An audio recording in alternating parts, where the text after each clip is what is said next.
dan bahkan nggak tes DNA pun juga Ya.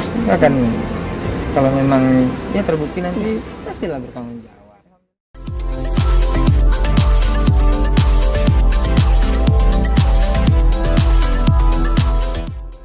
Jangan lupa ya di-subscribe dan nyalakan lonceng notifikasinya.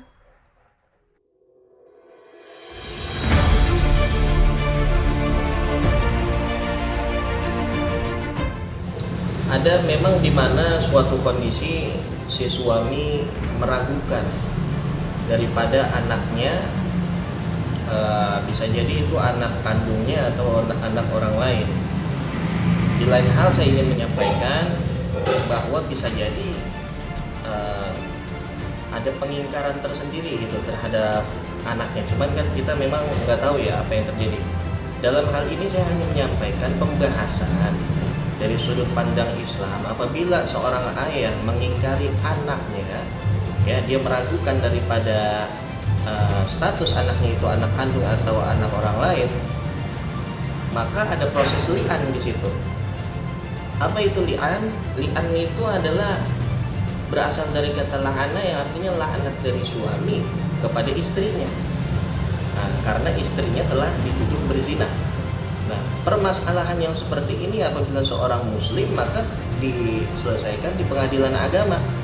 Nah, prosedurnya bisa dibaca di dalam kompilasi hukum Islam. Karena nggak main-main, seorang suami yang menuduh daripada istrinya berzina, padahal istrinya tidak berzina, melainkan anak yang dikandungnya, anak yang dilahirkannya adalah anak dia sendiri, maka sesungguhnya dia akan berbalik li'an itu kepada dirinya sendiri, yaitu kepada suami. Artinya laknat Allah bukan kepada istri apabila istrinya benar, tetapi laknat Allah akan tertimpa di dirinya sendiri, di diri suami itu sendiri. Bahkan hukumnya apabila memang tidak dapat dibuktikan perbuatan zina yang dilakukan oleh sang istri, maka si suami hukumnya harus dicambuk sebanyak 80 kali cambukan sebagaimana yang telah disampaikan oleh Rasulullah SAW.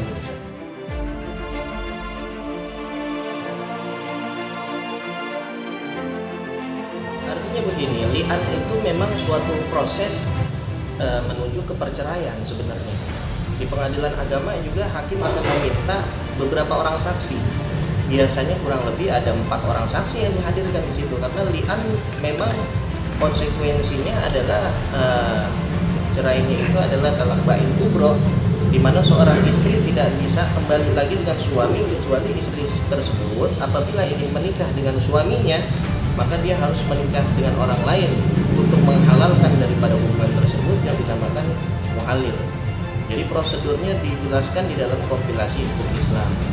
Nah, permasalahan ini apabila memang terbukti anaknya itu bukan anak kandungnya, artinya anak zina, anak orang lain, memang di dalam Islam diatur tersendiri.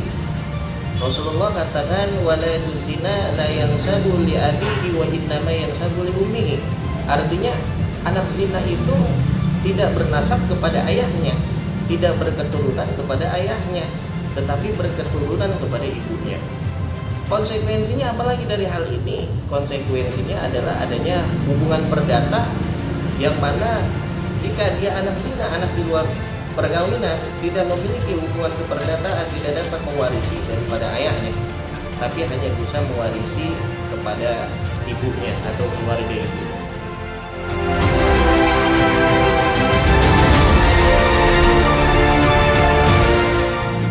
Memang ini harus hati-hati ya, di mana ada riwayat dari Nabi SAW, ada seseorang mengadu kepada Nabi mengingkari anaknya sendiri. Ketika anaknya tersebut sudah tumbuh, ini yang lebih parah lagi, anaknya memang sudah tumbuh dewasa, dilihat dari ciri-cirinya, fisiknya tidak menunjukkan ciri-ciri fisik si ayah. Boleh dikatakan anak tersebut berkulit hitam, sedangkan ayahnya itu dan ibunya itu berkulit putih. Sehingga Rasulullah mengatakan bahwa kakeknya ini ada yang berkulit hitam. Ternyata ketika dicari silsilahnya, betul kakeknya itu berkulit hitam. Artinya DNA kakek dapat menurunkan kepada cucu, cucu dapat mewarisi daripada DNA kakek.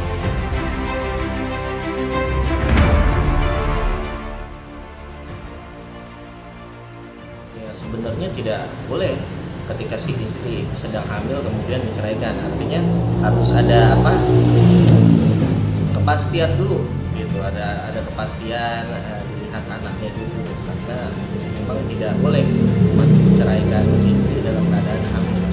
Artinya begini, hal-hal tersebut banyak dalil-dalil yang mengatakan adanya kebolehan atau ketidakbolehan di saat menceraikan istri. Tapi pada intinya semua dalil-dalil itu telah diadopsi di dalam sebuah undang-undang, khususnya bagi seorang muslim dapat dilihat kembali di dalam kompilasi hukum Islam bagaimana hukumnya menceraikan seorang istri yang sedang hamil.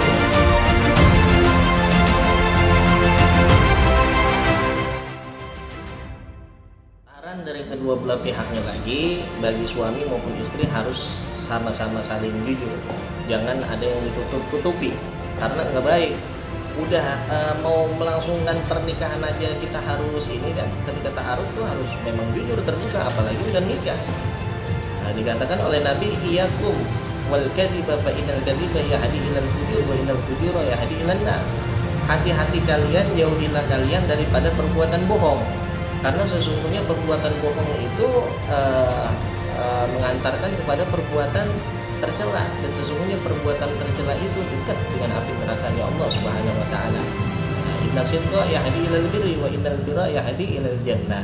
Sesungguhnya perbuatan jujur itu adalah bagian daripada perbuatan baik, dan perbuatan baik dapat mengantarkan kita kepada surganya Allah taala. Apabila sama-sama saling jujur, insyaallah keluarga itu akan sakinah, mawaddah, warahmah. Jadi sebenarnya yang salah bukan dari ta'arufnya, ya kan?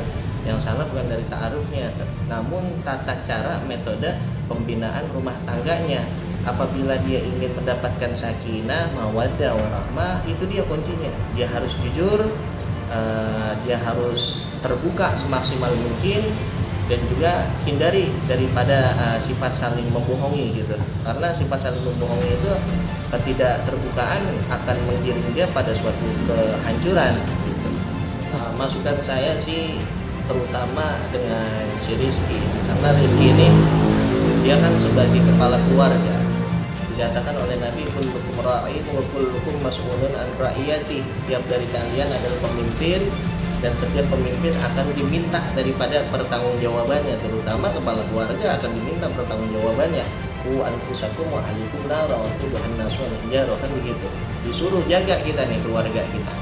Itu perintah dari Allah Subhanahu wa ta'ala. Dari si Rizkinya ya, saran saya sih ya, kalau boleh saran bagi kedua belah pihak, alangkah baiknya Rizky menyatu kembali lah dengan istrinya sebelum ada hal yang jelas.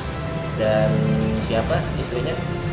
Nah dia itu ya, dia kan orang perbidanan, tahu bagaimana solusinya untuk dapat meyakinkan si suami kalau memang benar itu anak dari Rizky gitu, ya kan. Banyak bertanya lah kepada yang ahlinya, ya kan, kepada yang ahlinya, karena kita usidal amru bi ghairi ahli fantazir sa'a. Jika suatu urusan diserahkan kepada yang bukan ahlinya, maka tunggulah kehancurannya, kata Nabi SAW.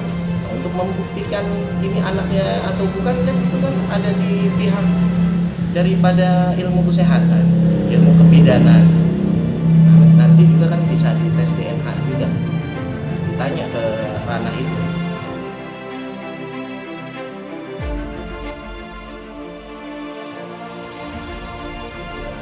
Saran saya kepada netizen, janganlah kita terlalu jangan kita menghakimi orang lain. Sayyidina Umar bin Khattab radhiyallahu anhu mengatakan, hasibu anfusakum qabla an tuhasabu. Nilai diri kita sendiri, introspeksi diri kita dulu, sudah baik atau belum, sebelum kita itu ditimbang amalan kita oleh Allah Subhanahu wa taala. Terkadang kan memang semut di seberang lautan itu lebih kelihatan ketimbang gajah di pelupuk mata. Kita itu nggak baik untuk menilai daripada perbuatan kita sendiri. Kita lebih mudah melihat keburukan orang lain, gitu kan. Jauhi daripada perbuatan hasud, dengki. Hati kita tuh harus dikoreksi, hati kita tuh harus benar-benar dijaga. Karena tangan kita ini sebagai netizen berbuat berdasarkan daripada hati yang menggerakkan kita, kemudian akal memerintahkan kepada tangan. Sehingga Nabi itu nggak salah mengatakan, ala inna fil jasadi mudghatan idza shalahat shalahat jasadu kulluhu wa idza fasadat fasadal jasadu kulluhu ala wahiyal qalb. Kata Nabi, ketahuilah di dalam jasad ada segumpal daging. Kalau daging itu baik, konsekuensinya hasilnya dampaknya baik semua untuk jasad kita. Tapi kalau daging itu buruk, maka semuanya akan berdampak buruk bagi jasad kita. Ala wahyal qalbu. Ketahuilah daging tersebut adalah hati kita. Nah, hati kita nih harus kita bersihkan. Dapat mengintrospeksi diri kita sebelum kita menilai keburukan orang lain. Seperti itu. Jangan lupa ya di subscribe dan nyalakan lonceng notifikasinya.